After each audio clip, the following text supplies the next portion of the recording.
Well, good morning, delegates, special guests, and those watching us on the World Wide Web.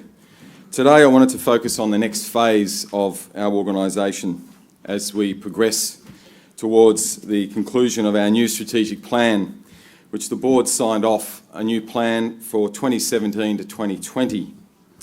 The strategy is then an opportunity for the operational team to galvanise around it and execute it brilliantly. So our new vision, a vision statement is really about the goals and aspirations for the future, our North Star, if you like. Through the trials and tribulations of working in the space with governments at all levels, it's great to have a North Star because there are times when it can get quite bumpy and you sometimes feel a little bit lost at sea. So having that vision, a profitable and sustainable New South Wales farming sector is our North Star. The mission, that articulates the purpose of the organisation, basically why we exist, what it does and for whom, represent and deliver value to New South Wales farmers. Then what we do, we advocate for all New South Wales farmers and we deliver information and commercial services to farmers in New South Wales. So how we operate, we're driven from the grassroots up, we're apolitical. Sometimes people forget that. From my perspective as Chief of Staff, I actually take great pleasure in making sure that we have a real diversity of staff members, and I don't care what political party they come from, having diversity is important. For me, being a life member of the Luke Skywalker Party really adds value at times. We also get things done. We act with integrity and we're proactive and responsive. Our enablers, relationships with our members, very, very important. Our members are the key reason we're here. Relationships with policymakers and MPs. Strategic alliances. There are times, as I've mentioned in previous conferences, where we'll form alliances with like-minded bodies, like the CWA's example, and then there are other times we'll form alliances with groups where it's a one-hit wonder, but we do it because we need to get the job done. Knowledge and expertise is also very important. Brand and reputation, something that we pride ourselves on. Human resources, as I said before, having the right people in the right seat in the bus before we head off towards our North Star. Digital capabilities, and I'll talk a little bit more about that a bit later, but digital capabilities is very important as we continue to see more and more innovation. We've just got to make sure we get connectivity in the bush. And financial assets. The association is in a good position financially with the assets we've got, and we've got to make sure we keep that improving, which you'll see later from our Treasurer's report we are. So our objectives, increase the size, representativeness and engagement levels of our membership, grow the reach and breadth of our influence and maintain a strong financial position. In terms of the key activities, on the screen, there's a whole list there. Increase the proportion of members under 50 years of age. That's a really important area for us, the next generation, and even going younger. The definition of a young farmer is under 35. So what we want to do is ensure that we create vehicles to attract young farmers into the association. We need to continue to deliver more values to our members. Leveraging data is becoming more and more important.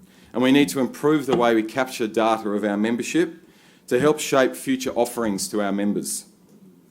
We need to contemporise our brand. We need to make sure that we keep putting New South Wales farmers out there and into situations where we drive more content and talkability. You'll see over the next 6 to 9 months we'll be doing more in digital disruption. We'll be doing more in driving content which will be shared across multiple media channels, which will also help with our communication, not only with our members, but with non-members. Also, proactive and future-focused advocacy.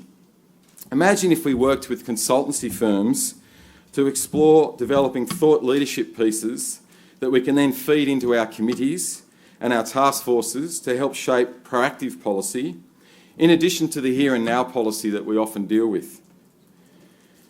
Later this year, we'll be working with one consultancy firm to look at the mega trends that are impacting agriculture, and from there we want to tease out some themes to bring back to our advisory committees to look at ways of shaping proactive policy. Just last week, we ran an energy roundtable with PricewaterhouseCoopers and key players in the energy space to really try to address some of the problems that we're going to be seeing coming down the line with the increasing cost impost of energy. We also want to increase the quantitative rigour. We do emotion very well. We're good at thumping tables, we're good at getting emotional, but we need to be more clear on the financial and social costs of what we're pursuing on behalf of our members. Hence why we have a chief economist in the operations team. And all of these activities involve member engagement and are supported by what we do across all the different divisions where the 35 staff that are in the operational team work. Everything from advocacy and policy, research development, industrial relations, regional services, member services, special projects like the Consumer Connection Project, the Select Oyster Company, the Wild Dog Project, and our support services team.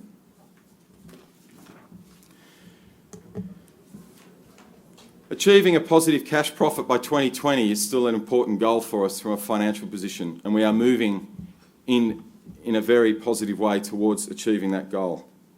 We also want to win at least $1 million a year in project income.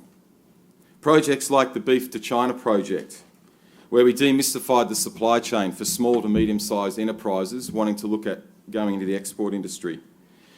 Solar-powered pumping initiatives. Derek mentioned earlier the compost project. These are all projects where we are paid a fee to manage projects on behalf of industry or governments. And we'll continue to explore ways of obtaining project money to add more benefit to our membership proposition.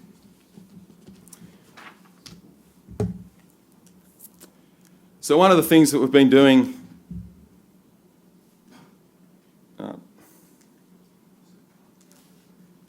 Technology let us down. we go to the next slide. Next one. Yep, just keep hitting that about 3 times. So Ag Innovators. Ag Innovators is a national portal hosted by New South Wales farmers and produced by our R&D team. It's externally funded through the grants we get in research and development. And I really encourage, go back one, I really encourage people to go onto that site and have a look and sign up to the newsletter. In there you'll get fortnightly updates. And if, for example, some of the projects, as I mentioned, the solar-powered pumping initiative, the direct beef export to China project, Innovation Central, which is an initiative with New South Wales DPI, Cisco, Data 61 and a number of universities, where we've created a hub of innovation for new innovations to be tested for the ag sector. The Farm Energy Innovation Program, the Partner Paddocks Initiative, reducing energy costs in dairy, and the Next Gen Compost Project, as I've talked about before. So I really encourage you to go onto that website and join up for the e-newsletter. Next slide. Shared services. This will continue to be something we'll pursue. We currently have a shared services company with VFF, Western Australian Farmers Federation and New South Wales Farmers. The NFF are very soon to join the shared services company.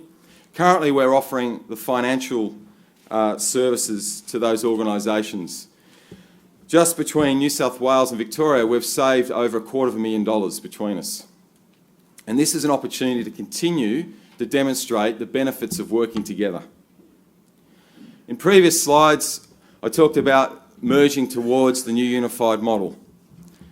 I probably underestimated the egos and logos, and that's okay. But what we need to do is really move beyond that turf protection and look at what's best for the industry, for our Australian industry. And I'm a firm believer that the Australian farmers model is still need to be pursued. Hence why we haven't given up. The destination is the same, it's just the route to get there is going to take us a little bit longer than I anticipated. But I don't give up, and we'll keep trying and we'll keep demonstrating. So shared services is the first service that we're offering to organisations within agriculture but also outside agriculture. And we're proving that we can drive efficiencies and savings. We also are then looking at going into database management, where WAF, New South Wales and VFF have centralised their database systems again reducing duplication and saving money. We're also looking at developing a website platform that will be reskinned by other farmer groups, but again, all the work behind the scenes will be done by one operating system, saving money for the sector. And what we want to do there is just keep building belief and demonstrate the benefits and prove to people that there is nothing up our sleeve. We are not trying to take over the world. What we're trying to do is reduce duplication. As an association, we're in a unique position that we get to see a lot of duplication because we represent everything from the oyster industry through to Western Division and everything in between. So we get a very good helicopter view of the duplication and the silos. And I think there's an opportunity that we can move towards that fully integrated united farm model in the future, but that'll be something that we'll have to keep pursuing. The other project I wanted to briefly touch on, next slide, Consumer Connection Project, which is a joint initiative with New South Wales DPI and New South Wales farmers. Through our MOU, we got $1.5 million to fund a project which is a national project. Next slide. Thank you. So the project is about connecting and increasing the value and sustainability of the Australian ag industry with consumers. We want to create a whole industry approach to engaging with consumers in the community. The key initiatives: a deeper understanding of drivers of community and consumer sentiment, and we're doing that through an audit that we've done. We're doing some qualitative research at the moment, focus groups across Australia. We've also tapped into all the RDC's research that they've done already on consumer. This is not about critiquing the work that the RDCs are doing, because they're doing good work. It's about actually looking at, are there any gaps in that research? And the aspiration is that we end up with a consumer sentiment benchmarking and tracking study that is ongoing throughout the year. Large, fast-moving consumer good companies have consumer sentiment tracking. It gives them a very good way of understanding what issues are coming down the line. We also want to deepen connection between farmers and consumers. We want to identify trends earlier, and we want to look at how we can better educate and provide more transparency to lift the lid on our sector, to stop outsiders continuing to criticise and create myths.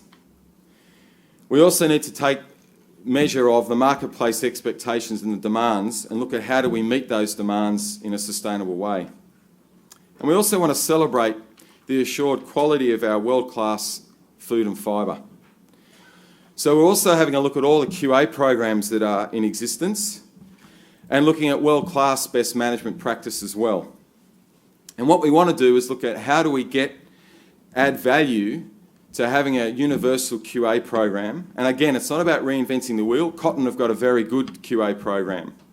We've seen through the beef industry, the Beef Sustainability Project, there's some very good elements in that program. But the aspiration is that we end up potentially with a universal branding device that sits over the top, which all the industries can get access to that mark and use it in the domestic market. But it's underpinned by the existing QA programs. Some of those programs may have to tweak what they do, but the benefit of it is it helps us tell a story and celebrate what you people do every day, producing world-class food and fibre, and it helps consumers with their confidence around wanting to find out information so we can lift the lid on our sector in a proactive way through QA and stewardship. That project is still progressing. We have a round table meeting in Melbourne in a couple of weeks' time where we've got Mitch Hook, one of the guest speakers, as the ex-Managing Director CEO of the Minerals Council, who'll be talking about how, as industry within the Minerals Council, how they dealt with consumer and community concerns. We've also got representatives of the taxi industry talking about how if you ignore your consumer at your peril, you get left behind, which is what we saw with Uber. So there's some really good learnings for us also within agriculture. The cotton industry is best, my belief, is best of breed in terms of dealing with consumer concerns and creating a sustainable model for the future. So that project is just one example of where, through our MOU with the government and being proactive, we're looking at trying to create a national approach to how we communicate with consumers around what we do. Last slide, please. Finally, I'd like to thank all our sponsors. Your ongoing support is much appreciated. I would also like to thank the board, executive council, all our committees, all our branches, and importantly our grassroots members. And on behalf of the team that I look after, we look forward to working with you in the near future. And to my team, a big thank you. Your energy commitment to the cause is very much appreciated. Thank you.